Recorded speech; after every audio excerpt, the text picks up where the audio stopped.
Welcome to On the Corner of Main Street, presented by Plaza Hotel and Casino in downtown Las Vegas. Here is Plaza CEO Jonathan Jossel, Gary Vickery, and I'm your host, Lisa Melmed.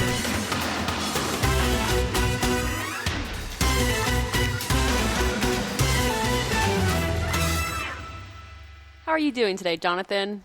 I am good, Lisa. Welcome back. Nice to have you back. Thank you. Nice to be back. Glad to be back on the corner of Main Street. I saw on Twitter you had quite an exciting weekend. Yeah, I assume you're referring to the little firework demonstration that we did. I sure am. I always love finding out about that on Twitter. You know I love fireworks, and I can't help myself. We're working on a few little things. Not all can be revealed, but they all involve fireworks. And I was kindly invited by Derek across the street to go up to the roof of Circa. I had been to the pool deck with him a couple of weeks prior. And it was nice to see the building. It looks incredible, very exciting. And we were on the roof, and the views are great. And the idea was we're going to do a couple of demonstrations of what's the sound, what's the look, what's the different angles, so that one day potentially there'll be some bigger play on fireworks in downtown Las Vegas. Let's hear that clip. It's Saturday night in downtown Las Vegas. What a view up here. So I'm up here with the crew, and we're doing a little bit of testing here for Circa's opening. I'm with me and Jonathan Jossel here. Jonathan, I want to put you on spot. There you go. Jonathan from the Plaza. All right. So, Jonathan, give us all a 1-2 and what's happening. Well, we're about to do a little demonstration on little fireworks. Light up the downtown sky. Nothing better. You ready? Let's go. Whoa.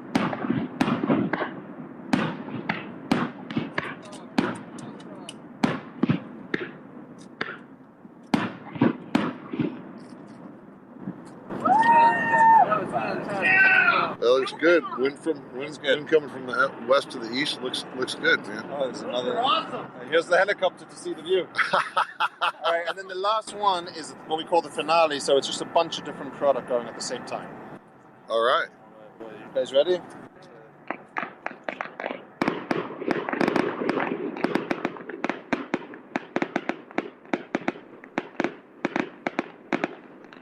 That sounds like a lot of fireworks. Yeah, that's what we like to do. It's always a good time, and you know the view from up there is great. The view of downtown is changing. I think that's what we're about to talk about today. One of the cool things that you can see from up there is the Smith Center and everything happening on the 61 acres of Symphony Park with the residential development that we've talked about before. So, it's just another entertainment angle in downtown, and let's see what comes of it. It might be nothing, or it might just be something that becomes a fixture. Yes, and it's nice to see you casino owners working together on something amazing for downtown. Thank you. Let's get right into our guest. Today we are joined by President and CEO of the Smith Center for the Performing Arts. Welcome to On the Corner of Main Street, Myron Martin. Yes, so happy to be here. In Oscars, one of my favorite places in the entire city. Is it? Yes. Well, I love this place. Well, thank you, Myron. Thank you for joining us. I think, as I said to you before, this is actually where I last saw you. We were having a drink in this booth over here with a mutual friend, and that was probably a year ago. Has it been that long? Yeah. Well, yeah. The world just kind of stopped, didn't it? It did. Yeah, and nice to see you. You look good, and I hope you've been keeping busy as much as possible for... Yes, so the Smith Center's been dark, as you know, since March, and we were one of the first to shut down from COVID. We will certainly be one of the last to reopen, but we're spending an awful lot of time planning for that day when we can reopen safely and successfully. I want to get into the COVID stuff, but I did want to ask you a question just to get our listeners up to speed here. You've been described as the keeper of the vision of the Smith Center. What is that vision, and what does the keeper of the vision do? Well, so this goes way back to even before we hired an architect. When we were first envisioning what a world-class performing arts center would be and what it would do for Las Vegas. And when David Schwartz, our architect from Washington, D.C., was hired, and when we started making our trips around the world to be inspired by architecture, he cloned the phrase "keeper of the vision," because I was pretty tough on our team about making sure that we created a building in Las Vegas that would be that would stand the test of time, that would last for generations and generations. You know, we were going to these buildings like La Scala in Italy and the Paris Opera House and all these wonderful places around the world, most of which had been there for 100 or 150 years, and they were doing more for their communities today than they did even when they were originally built. And that was our inspiration. And coming from a town where we tend to tear our buildings down every 15 or 20 years, that was a kind of a monumental ask, not only of our design team, but of our citizens. You know, can we build something to stand the test of time and last for generations? And fortunately, that's exactly what we ended up with at the Smith Center. Yeah, it is an amazing building. Was the design inspired by those trips, or was it something that I've heard different things about the design to do with the Hoover Dam and various other elements. So it was inspired locally? So there were a number of things that inspired the architecture. It started with the first trip David Schwartz came to town to kind of look at the site. And architects like to talk about something they call context. And context means, okay, we have a site, and let me look at all the buildings that surround it. And that provides the context of what will make this building look unique and amazing.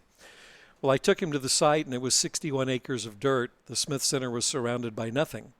And therefore, he had no context other than, you know, the World Market Center across the street and certainly down on the corner, the extraordinary Le Rouveau Center, the Frank Gehry design. Yep. Was that was there before? It was. It predates us by a couple of years.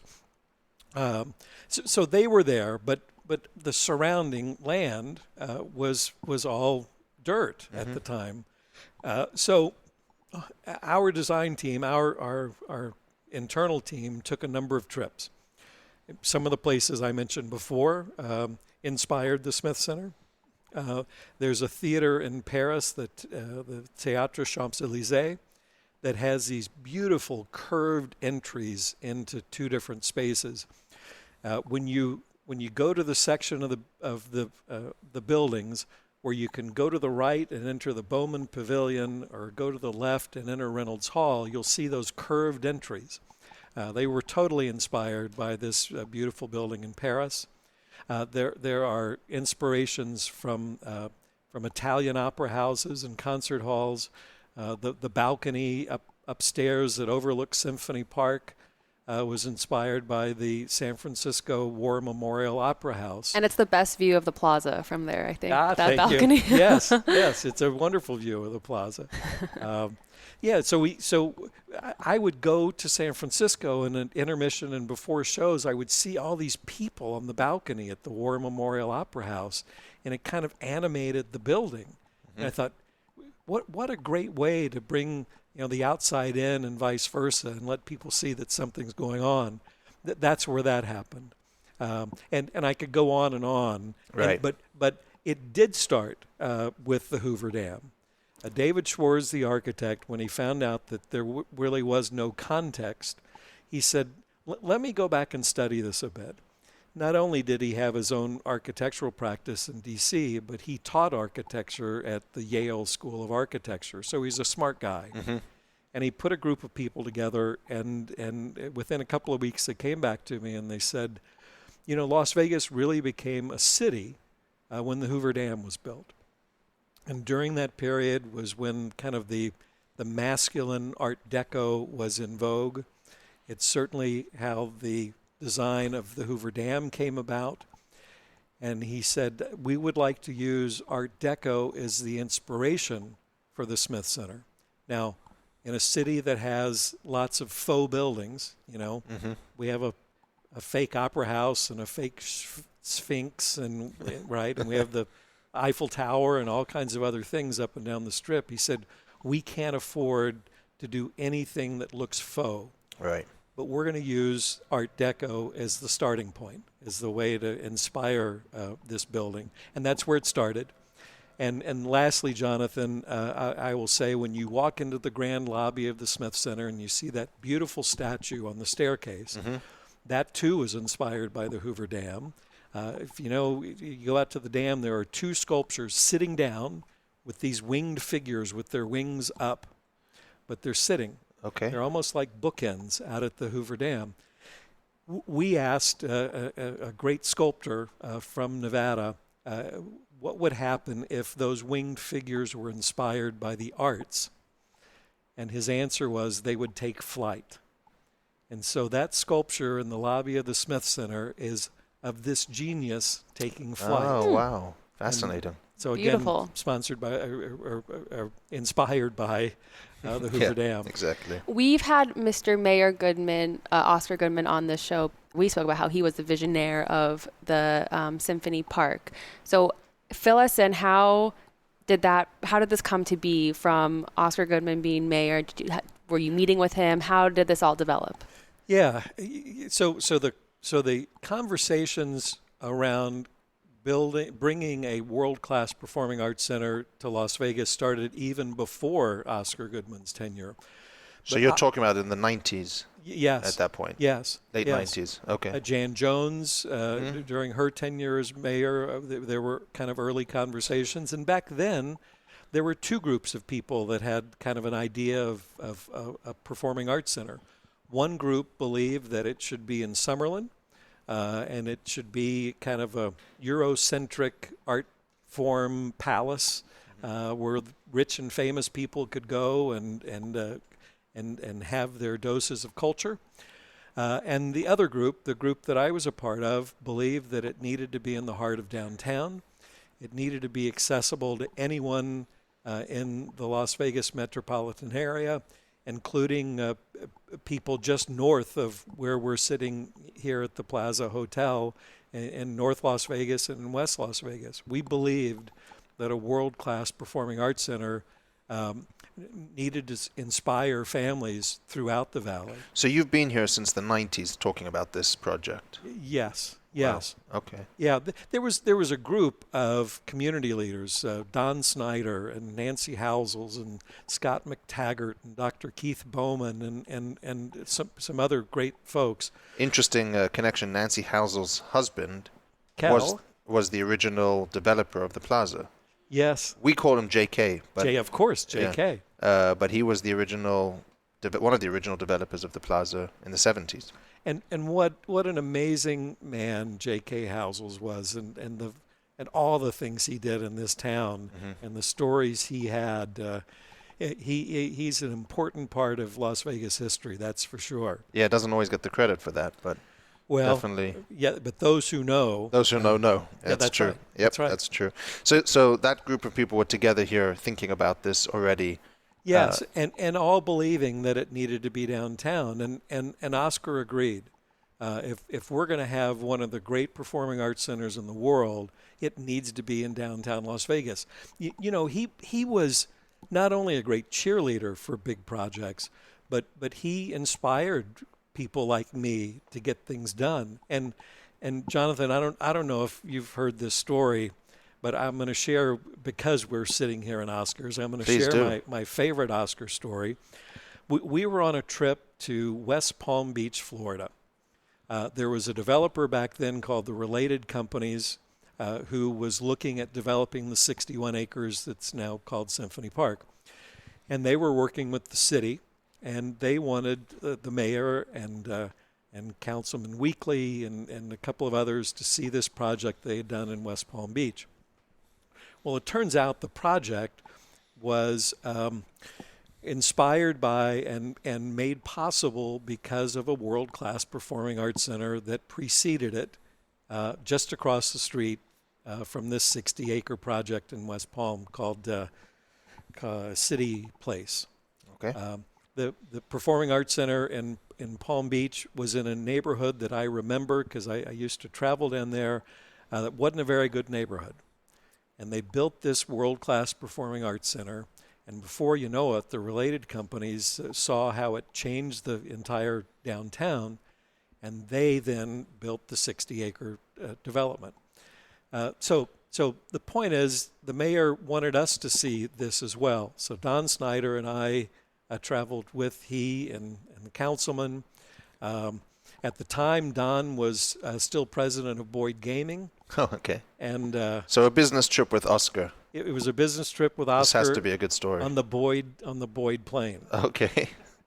Was there alcohol involved? Yes. I'm sure. So we get there, we check in, we have dinner that night, and the next morning we start our day, and we tour the 61 acres, a really well done project by the related companies. And then after lunch, we walked across the street to this world-class performing arts center. Now, mind you, up to this point, every time someone would ask Oscar Goodman the question about should we have a world-class performing arts center, he would jump on it. You know, we're the biggest community in North America without a world-class performing arts center. We've got to have one, and he would go on and on about the importance of this project. So here we are sitting fifth row center in this hall, just four of us. And the lady who runs the place, Judy Mitchell, is standing on the stage, and she's telling us the story. And as she's talking, Oscar, who's sitting right next to me, leans over to me, and he kind of whispers in my ear as he's looking around at this beautiful building, and he says, so is this what we're going to build? And I thought to myself, Mayor, we've been talking about this for a couple of years. I thought you really understood what it was we were going to build. That's what I thought to myself. Right. What I said was, well, yes, Mayor, something like this. To which he replied, holy we got to have one of these. And that's where it came from. And then it was... And ever since, I've said holy to the mayor an awful lot. And guess what? Not only did we get one of those, but we got one of the world's best. In the 8 years we've been open, we've appeared every year in the Polestar top 100 venues in the world. And in fact, we've been in the top 10 every year. So obviously you're telling us as Oscars like to say, the 12-year overnight success story, right? Yeah. But what prepares someone like you for a project like this? I understand you did a Bachelor of Music degree. Mm-hmm. A lot of questions about what that entails. Yeah, that's a whole nother podcast. Right. But what prepares somebody to take on the position of developing something like this and then operating something like this? It seems like a huge undertaking. So my background is in music and in business. I'm kind of one of those weird right brain, left brain kind of guys. Undergrad in music, a second undergrad in business, and then an MBA in business administration. Prior to moving to Las Vegas, which I moved here because one of my clients passed away, someone you may have heard of named Liberace. That's what brought me to town. Oh, wow. One of your clients? One of my clients, yeah. And I ran the concert division for the Baldwin Piano Company in New York City. And he was one of my clients. But having that music and business degree, I ran this big office in New York. My clients were people like Liberace, but they were Lincoln Center, and they were the Kennedy Center, and they were Carnegie Hall, and there were lots of great venues that were part of my client list. And when I moved to Las Vegas to do the Liberace job, I realized when I got here that... Was that the museum that they had over there? Yes, it was the museum and the foundation. We gave scholarships to students in the arts around the country, which was a big part of what Liberace's legacy became. But I moved here, having had an aisle seat at Carnegie Hall and Lincoln Center and living in the Upper West Side and having a kind of very cultured life. And I was quoted in the Las Vegas Review-Journal at some point saying that I felt a little like I'd moved to a cultural wasteland. Mm-hmm. Yeah. Oops. Well. But that's how I was quoted. And the next thing you know, there were people asking me if I felt that way, why don't you change it? Help us fix it. And so that's kind of how the whole idea of the Smith Center started. so I came in as a consultant. I worked with the board. I really just kind of wanted to help inspire the notion of a world-class performing arts center. I built buildings before. Like I say, had the artistic experience, had the business experience, working for this corporation for 20 years. And there was no doubt in my mind that when the time came to actually design and build it, that I should be a part of that. And that kind of led me to becoming president and CEO, hiring the design team, being the quote unquote owner through all the design process, and working with the extraordinary contractor Whiting Turner, who built the Smith Center. And they're a great company. They're a great company who got everything right. And when they missed something even slightly, they fixed it so that it was perfect. I can't say enough good things about Whiting Turner. But so those were the kind of experiences that I had leading up to opening night in March of 2012, where opening night of the Smith Center was broadcast nationally on PBS and did so well that it was rebroadcast 3 times. What was the opening show? Opening show, I can't even list all of them, but it was hosted by Neil Patrick Harris. We had people like Jennifer Hudson. We had Willie Nelson. We had Carole King. This star-studded list for our live audience and for a national television audience. Incredible. And can I tell you, speaking of Willie Nelson, let me tell you why Willie Nelson was part of opening night. Yeah, please. No conversation about the Smith Center is complete without some talk about Fred Smith. The Smith Center is named after Fred W. Smith, who ran the Donald W. Reynolds Foundation, who made the initial gift to make the Smith Center possible. And his when he announced the first $50 million gift, $50 million, he walked to the lectern and he said, you know, when Don and Myron first talked to me about this performing arts center, he said, I'll be honest with you, I had no idea what they were talking about. He said, my idea of a performing arts center was a beer joint where you heard Willie Nelson.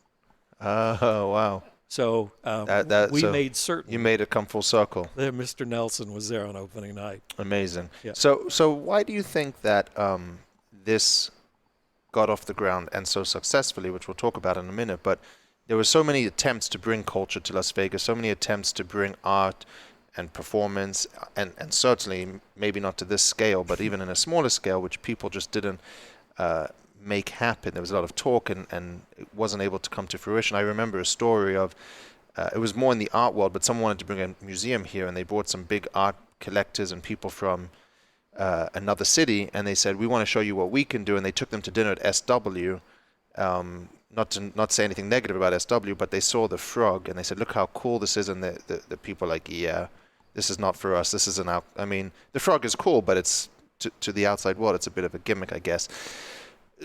Why did this performing arts center have such great execution and follow through that it actually came to light? Well, so there are a few things I'd like to say, but I have to start by giving you 2 words, and that's Don Snyder. Don Snyder, who once upon a time ran the Fremont Street Experience that we're looking out at right here. Went on to become the president of Boyd Gaming and the president of UNLV and many other things that he's done so successfully in this town. He's a one-of-a-kind guy. He studies hard. He understands every nuance, and he doesn't get involved with projects that he doesn't see satisfying a particular need in our community. And he too was someone who wouldn't have described himself as an artsy-fartsy guy. He wasn't a symphony, opera, ballet kind of regular attendee, but he knew what a world-class performing arts center would do for people like him who were trying to attract executives to move to Las Vegas, whose first questions were often, well, we know what we're going to do when we're working, but what are our families going to do? What are our families' lives going to be like living in Las Vegas? What's the cultural infrastructure like in Las Vegas? And we heard that from Don and from Jim Murren and many others, that a world-class performing arts center would make their jobs easier in terms of recruitment. Wow. And so Don, once he got behind this, and especially after he understood the nuance of public education when it comes to a world-class performing arts center, when we'd go on trips and we would see, 40 school buses pulling up to a great hall, and he would see these kids inspired by the day, he knew then that this is something we had to have. And so it's true, there would not be a Smith Center without Fred Smith. Mm-hmm. But there wouldn't be a Smith Center without Don Snyder either. And the list is long of others, some I've mentioned before, that made the Smith Center possible. And clearly, sitting here in Oscar's Steakhouse, the Smith Center wouldn't have happened without a supportive mayor, city manager, and city council, who all saw this as a way to bring life to downtown and to help them in the redevelopment and rethinking of downtown Las Vegas. Amazing. And it does bring so much life downtown. We had the Esther's Kitchen chef on as well, and he said every time there's a show, his restaurant's packed, Oscar's is packed. It helps downtown so much, and we're so fortunate to have such a beautiful world-class art center downtown. We're so close to the plaza. But you said that the Smith Center has won many awards. What sets it apart from other performing arts centers? Well, a few things. I mean, first of all, we didn't set out to just build a building or to have a entertainment venue. We set out to change the community. This really was about locals. And the truth is, when Book of Mormon or Wicked or Hamilton are here, we see a lot of ticket sales to out of town zip codes. But the Smith Center was built for those of us who live here. And we said if we're going to do it, if we're going to do it at all, we're going to do it really, really, really well. So our design team was tasked with kind of a Carnegie Hall or better kind of mentality. Every decision had that kind of better than approach. And whether that's acoustics, and think about it, between me and you, between the plaza and the Smith Center, there are all those railroad tracks. Mm-hmm. We're supposed to be a perfect noise environment inside a performing arts center. In other words, you can't let any outside noise get in, and you can't have even noise from things like air conditioning units, which is normal in a house or any normal building. So you mean when we do demolition derbies, it's not particularly good for sound? Had we not built the Smith Center perfectly, right. That might have been a problem. Right. We don't hear demolition derbies inside the Smith Center because in our basement, there's 36 inches thick, in our sub-basement, 36 inches thick of subflooring. Before you even get to the floor of the basement, there's 36 inches thick of concrete. Wow. Why?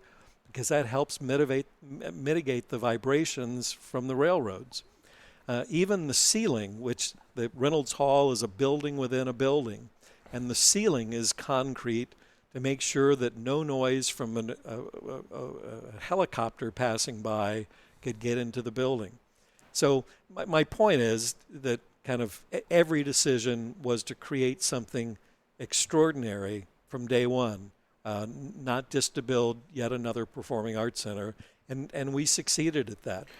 Generations from now, our grandchildren's grandchildren are going to be going to the Smith Center. Yeah.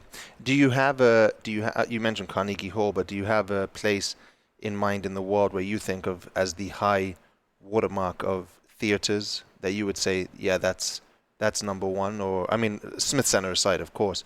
I know we've talked about some shows in the UK. You've obviously been to all over Europe. Is there anything that stands out to you as the number one theater that you would recommend? No. But tell me the city you're going to, and I can tell you a great performing arts center there probably, Right. or a great theater. We spent, pre-development, we spent time in Broadway theaters. I was known to go in with tape measures, and I would measure seats, how much leg room I have, how wide the seats were. We looked at every little nuance. And I can tell you there are Broadway theaters that I like. There are performing arts centers that have completely changed their communities. There are theaters around the world that are impressive, and you're right, in the UK for sure, in all of Europe for sure, and then in other places where we were inspired. I mean, the Palacio Bellas Artes in Mexico City is one of the most extraordinarily beautiful performing arts centers in the world. And some people might not know that Mexico City is home to one of the greats, but it is. Right. So, yes, not one. Okay, no, that's fair enough. And how do you feel about when people say that Las Vegas lacks culture and that Las Vegas as a community lacks a cultural interest? It's actually a two-part question, because the first part is how do you address that idea that we don't have culture here and that the community doesn't appreciate it, and there's a sense that a lot of locals don't like to pay for tickets and they think it should all be comped. And then there's the second part of it, which is when you're competing, do you consider the Strip and the showrooms on the Strip and some downtown, including ourselves, when they have Broadway productions or different sort of similar content, they run it as a loss leader. And the Smith Center can't do that because it doesn't have a casino and a hotel to justify that loss leader element. So I assume you have to make money on your shows. How do you match that up against the Strip and the other shows taking place in Vegas?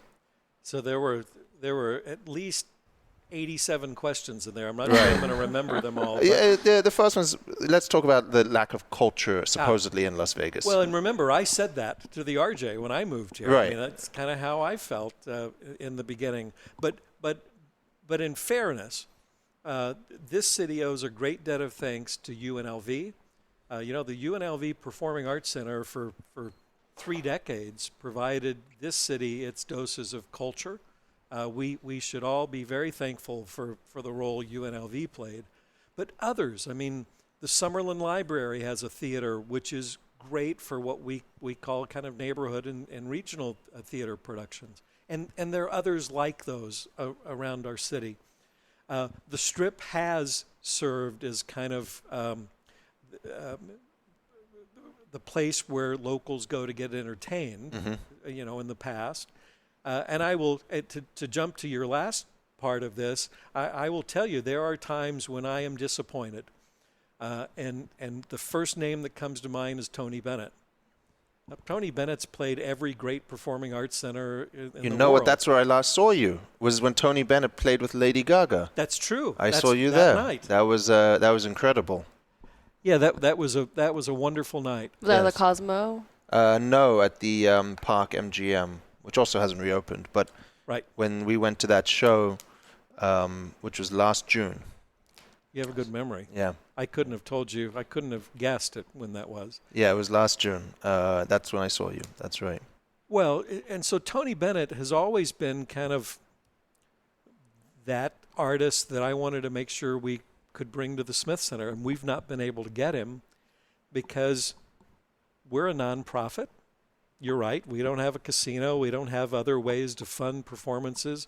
We actually have to break even on our shows. And casinos can pay more per show than, say, a performing arts center in Fort Worth or L.A. or San Francisco might. And so we've never gotten our opportunity to bring Mr. Bennett to the Smith Center. That breaks my heart. I've not given up. But I also know the realities of our great city. We are the entertainment capital of the world. And while I think one night with Tony Bennett in a world-class performing arts center is a different experience than we might have going to Park MGM or some other place to see him in that environment, I think we're in a city where locals might enjoy that one time to see him in an acoustically perfect environment like the Smith Center. So I'm not going to give up. Sign me up. I'll be there. Me Okay, too. good. All right, great, good. And by the way, you talked about ticket prices and kind of how we have to break even. I'm glad you said that. Opening night at the Smith Center, that big show we talked about earlier, we really drew the line in the sand that night by saying there are no comps. There never will be. The Smith Center is a nonprofit. We try to keep our ticket prices affordable so that families throughout the valley can afford to come to the Smith Center from time to time. And because of all that, we really can't afford to give tickets away. I don't have any premium priced, seats to kind of make up for it. None of that. We want to be fair. So opening night, we set a price, and I think the balcony was $250, and the gold circle seats were like $1,000 that night. And it was partly because it was a really expensive show to put on for television. Right. But it was partly to say to the world, the Smith Center's not the place you go, and if you complain, you get a free shrimp cocktail. Right? Yeah, absolutely. Makes total sense.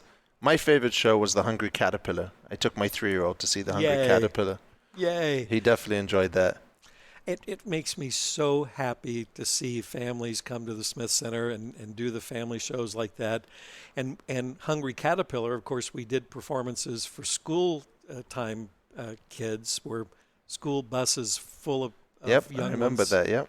Came to the Smith Center. I don't think anything makes me happier than seeing these education programs happen. And we've treated hundreds of thousands of kids to performances at this point, and you know it, but in case your listeners don't know, we also do master classes, workshops, and all kinds of other things for teachers around the valley, so that we not only help teachers who teach in the arts, but in STEM classes, science, technology, engineering, and math. And many times it's how to incorporate the arts into their teaching of science or math. Those are the things that really make me happy. And things that weren't really happening before the Smith Center are happening in a big way today. That's so cool. That makes me so excited. What's your favorite show that has been at the Smith Center? So I don't know if you have any children, but if you had a whole bunch of them and I asked you which is your favorite, you wouldn't be able to answer them. I love all of my kids, and we're doing something like nearly 500 performances a year before we shut down for COVID.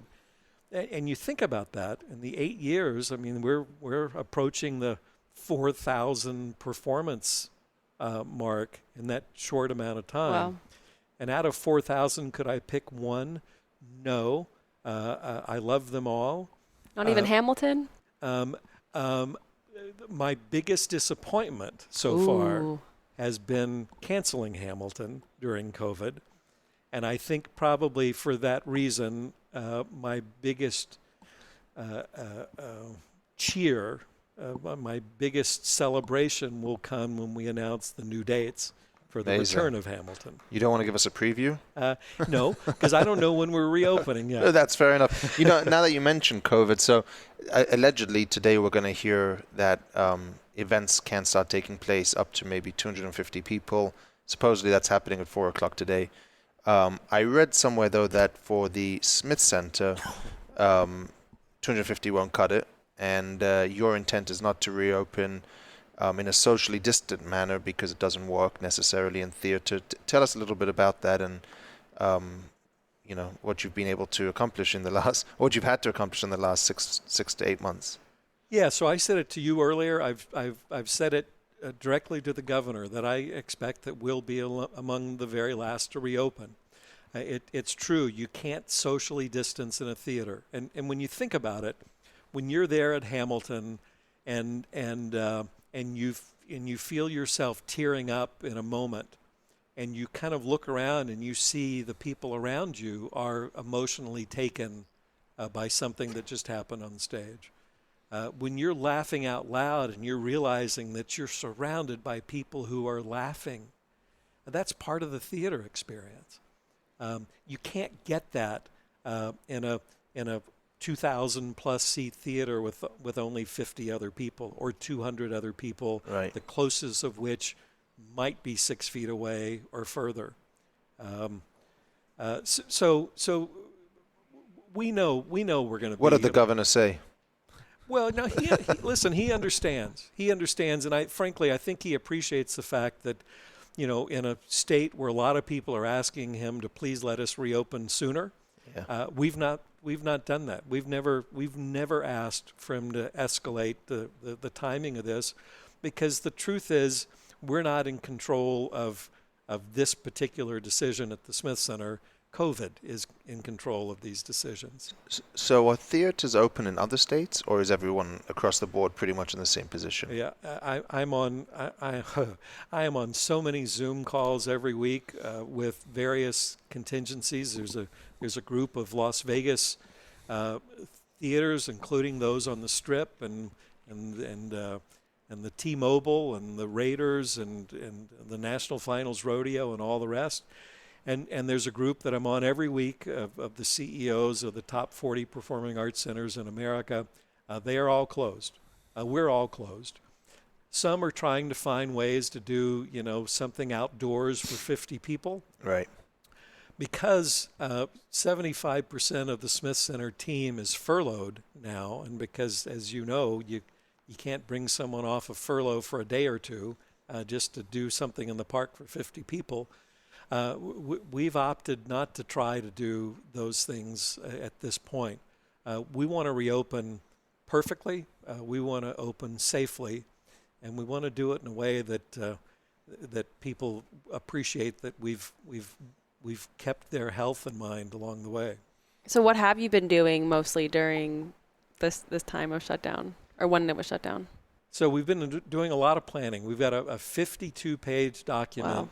That just details kind of the health and safety aspects of reopening the Smith Center.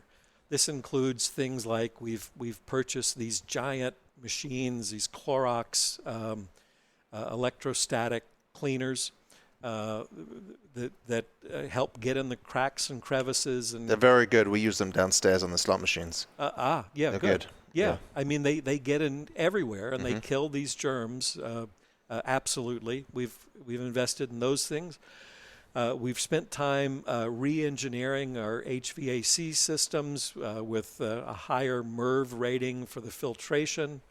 We've included now UV in our HVAC systems that actually kills any virus that gets into the ductwork. We've cleaned, and we've prepared. Listen. When we reopen, I expect that we're going to be cashless at our bars and all of our walk-up places. Those beloved sippy cups that the Smith Center's known for, they're the best. They are the best. They're the best, but guess what? They may go away for a little while. The health department recommends that we not let someone bring. The beauty of the sippy cup is that once you got one, you could take it home and wash it and bring it back, and you'd see families with their little bag with 4 sippy cups coming in. That was part of their tradition, and I love it. But the health department suggests that allowing people to bring their own drinkware from home during the pandemic is probably not a good idea. So we're going to change some things like that. Even ticketing, the idea of your ticket being on paper that you have to touch and then our ticket handlers have to touch is probably going to become a thing of the past. So we're working on all those kinds of things, again, because it's about safety and making sure that all of our guests are comfortable. Mm-hmm. I had tickets to see the band's visit. I was so excited for it. The tickets are still on my fridge, waiting for it to come back one day. So it'll be back, I'm sure.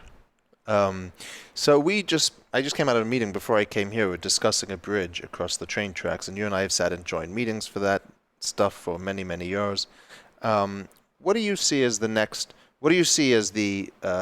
most important thing needed still downtown? You have 800 residential units opening up next to you now to the north. What else is coming or would you like to see happen down here? Because I think, from my rooftop here, we saw the Smith Center being built, and that was still to this day sort of the definition of the success of downtown when it comes to development. What do you think is still missing, and would you like to see happen down here? Well, as we get more residents, as people are moving into Symphony Park and other places in the downtown, I think we're going to have to solve for a grocery store at some point. There are some just kind of basic amenities that the downtown could use some help with. I mean, there's so many great things that we can point to. You were talking about Esther's Kitchen. Can I tell you how much I love that place? I think he's done a great job. And I think examples like his place and across the street, the wine bar, the downtown is evolving and it's growing, and and people are creating new kind of places that there was something in today's paper about Natalie at Eat, and how she's kind of rethought her space in that restaurant, all part of the downtown. She's also got the one by the World Market Center. Right. What's it called? Old Soul. Old Soul, yeah. Yeah. Yeah, and so I love what's happening in the downtown now, and I think it will continue to get better as developers see opportunities.